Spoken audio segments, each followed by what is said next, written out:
इनकी ये मंशा थी नरेश मीणा यहाँ बैठा रहे, इसका वोट डिस्टर्ब हो, वातावरण गंदा हो और यहाँ का जो मतदाता आर्ट्स मतदाता है वो भी वोट नहीं डाले। जब तक कलेक्टर यहाँ नहीं आएगी, जब तो नरेश मीणा तो अनशन में रहेगा। गांधी जी के मार्ग में चल रहे थे, लेकिन आज के इस आधुनिक भारत में जहाँ सब लोग भ्रष्ट हैं, सारे अधिकारी जो करप्ट हैं, वो सारे अधिकारी जो सुनने को तैयार नहीं, महात्मा गांधी के अहिंसा के मार्ग को मानने का तैयार नहीं है, इसलिए भगत सिंह की जरूरत है। इसलिए नरेश मीणा को भगत सिंह बनना की जब तक जरूरत पड़ी तब तक नरेश मीणा भगत सिंह बनता है और बनता रहेगा। किसी कर्मचारी अधिकारी की कोई जाति नहीं होती, किसी भी कर्मचारी अधिकारी कोई कास्ट नहीं होती। अगर वो एसडीएम होता, उसके शीश पे नहीं लिखा होता कि वो जाट है या वो कोई फलानी जाति का है, वो अगर मीणा होता तो भी पिटता। थप्पड़ मारी है, मैं मानता हूँ, और उसके मैं दुखी हूँ कि उसकी एक पड़ी, उसके दो पढ़नी चाहिए। अचानक से हमें पता लगता है कि एक एसडीएम जो यहाँ बैठा है, जिसने पहले हिंडोली में एक दलित महिला के साथ मारपीट करी थी, और वो एपीओ हुआ था अमित चौधरी।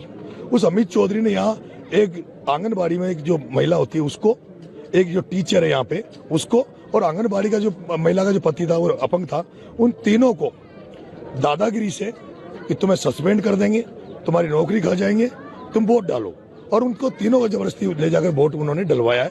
उस महिला ने अपना इंटरव्यू भी सबके सामने दिया है। उसके बाद हमें जब पता लगा, तो जिस तरह से पिछले 25 तारीख से मेरे साथ हो रहा है, मेरे पोस्टरों को फाड़ा जा रहा है, मेरे लड़के अभी अलीगढ़ में थाने में बंद है, रात को मेरे लड़के बंद किए गए, मेरे को प्रचार करने से रोका जा रहा था। हर जगह ये प्लान किया गया कि भाई धीमी वोटिंग हो, इनके लोगों को वोटरों से तो जाने से रोका जाए। यहाँ भी फिर हमने देखा कि अभी तक कलेक्टर नहीं आई। ये बड़ा दुर्भाग्य है। एसपी यहाँ बैठा होता, अभी मैंने आधे घंटे पहले कह दिया भाई एसपी को बुला लो, मान लेंगे, लेकिन एसपी यहाँ होते हुए भी एसपी नहीं आया।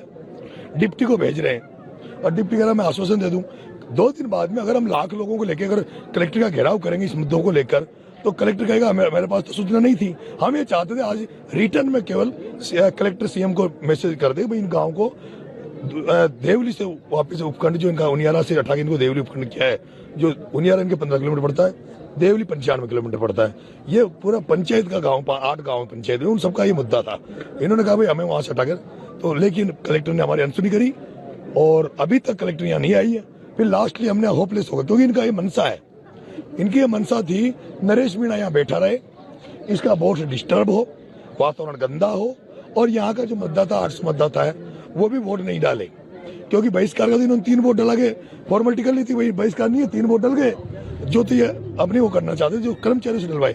लेकिन अब ये तय हुआ है कि जो लड़ाई हम लड़ रहे हैं उसमें वो चाहते हमसे ये थे कि वोटिंग नहीं हो, तो हमारा उनका मकसद सफल हो रहा था। ऐसे में मैंने अभी फैसला लिया है, एक सीओ साहब आए रघुवीर सिंह जी, उन्होंने कहा मैं आश्वासन दे दूं, हमने मना कर दिया, सीओ का लेवल का नहीं है, सीओ का लेवल का होता तो हम एसडीएम से बात कर लेते, हमने कहा कलेक्टर लेवल की बात है, हमने सीओ से मना कर दिया, आप आश्वासन मत दो, हमें आश्वासन की जरूरत नहीं है, हमें कलेक्टर का आश्वासन चाहिए। मैंने उसके बाद सभी गाँव वालों से कहा है आप अपना वोट चालू करें, उनका वोट डल रहा है, मैं यहाँ बैठा हूँ, मैं यहाँ अन्य बूथों पर भी जाएंगे, मैं कहीं नहीं जाऊंगा, मैं यहीं बैठा हूँ। जैसे इनकी वोटिंग खत्म होगी मैं इस गांव से मंत्रणा करूंगा। अगर इस गांव और 8 गांव से, जिस पंचायत में पड़ते हैं 8 गांव जिनकी समस्या है, और यही नहीं मोहम्मदगढ़ की भी समस्या है, उनको भी उनियारा से तोड़ के नगर फोर्ट में जोड़ दिया गया, देवली में जोड़ा, वो जितने भी गाँव जो इस परेशानी में जूझ रहे हैं उनकी मैं बैठक लूंगा। और अगर ये फैसला सुनाते हैं, अगर ये आंदोलन की राह पे चलते हैं, तो मेरा तो मन है, मेरी इच्छा इनसे प्रकट कर दूंगा गांव वालों से। मेरी इच्छा नरेश मीणा की ये है कि जब तक कलेक्टर यहाँ नहीं आएगी, जब तक नरेश मीणा तो अनशन में रहेगा, यहाँ से जाके हम हाईवे पे कूच करेंगे कलेक्टर की तरफ, और उसके बाद देखते हैं कलेक्टर। नरेश मीणा जी को गुस्सा क्यों आता है? गुस्सा इसलिए आता है 25 तारीख से 13 तारीख तक गांधी जी के मार्ग में चल रहे थे, लेकिन आज के इस आधुनिक भारत में जहाँ सब लोग भ्रष्ट हैं, सारे अधिकारी जो करप्ट हैं, वो सारे अधिकारी जो सुनने को तैयार नहीं, महात्मा गांधी के अहिंसा के मार्ग को मानने का तैयार नहीं है, इसलिए भगत सिंह की जरूरत है। इसलिए नरेश मीणा को भगत सिंह बनना की जब तक जरूरत पड़ी तब तक नरेश मीणा भगत सिंह बनता है और बनता रहेगा। पूरे क्षेत्र की अगर बात की जाए, बात हुई है मतदान जो है, आपके जो लोग हैं वो मतदान पे ध्यान दे रहे हैं या यहीं तक सीमित हो गए आप लोग? मेरा यहाँ कोई नहीं है, 100% मतदान हो रहा है, पूरी जी जान से लोग मतदान करने में लगे हुए हैं। मैंने सबको मना कर दिया, कसमें दे दी थी, यहाँ बाहर क्या है मैंने कसमें दे दी, यहाँ आने की जरूरत नहीं है, आप अपना अपना बूथ संभालो, मैं अकेला बहुत हूँ। आज की घटना के बाद किस तरह की उम्मीद है चुनाव परिणाम को लेकर? मैं चुनाव जीतूंगा और मुझे फर्क नहीं पड़ता। मैं इस घटनाक्रम से आज मेरा नुकसान भी हुआ होगा बड़ा, मुझे 8-10 हज़ार वोटों का नुकसान हुआ होगा, मुझे फर्क नहीं पड़ता। मैं राजनीति ऐसी कर रहा हूँ जिस राजनीति में पद कोई बड़ा बड़ा अहम नहीं होता। मैं कर्नल बैंसला के पद चिन्हों पे चल रहा हूँ, मैं काशीराम के पद चिन्हों पे चल रहा हूँ, मैं लोकेंद्र सिंह कालवी के पद चिन्हों पे चल रहा हूँ, जो लोग खुद नहीं बने पर जिन्होंने पहचान बनाई, जिनकी मूर्तियां लग रही है। मेरा ही निवेदन, आज जो घटना हुई मेरे को पता लगा है कि उसको जाति विशेष से जोड़ा जा रहा है। मैं आपसे एक विशेष बात कहना चाहता हूँ, किसी कर्मचारी अधिकारी की कोई जाति नहीं होती, किसी भी कर्मचारी अधिकारी कोई कास्ट नहीं होती। अगर वो एसडीएम होता, उसके शीश पे नहीं लिखा होता कि वो जाट है या वो कोई फलानी जाति का है, वो अगर मीना होता तो भी पिटता।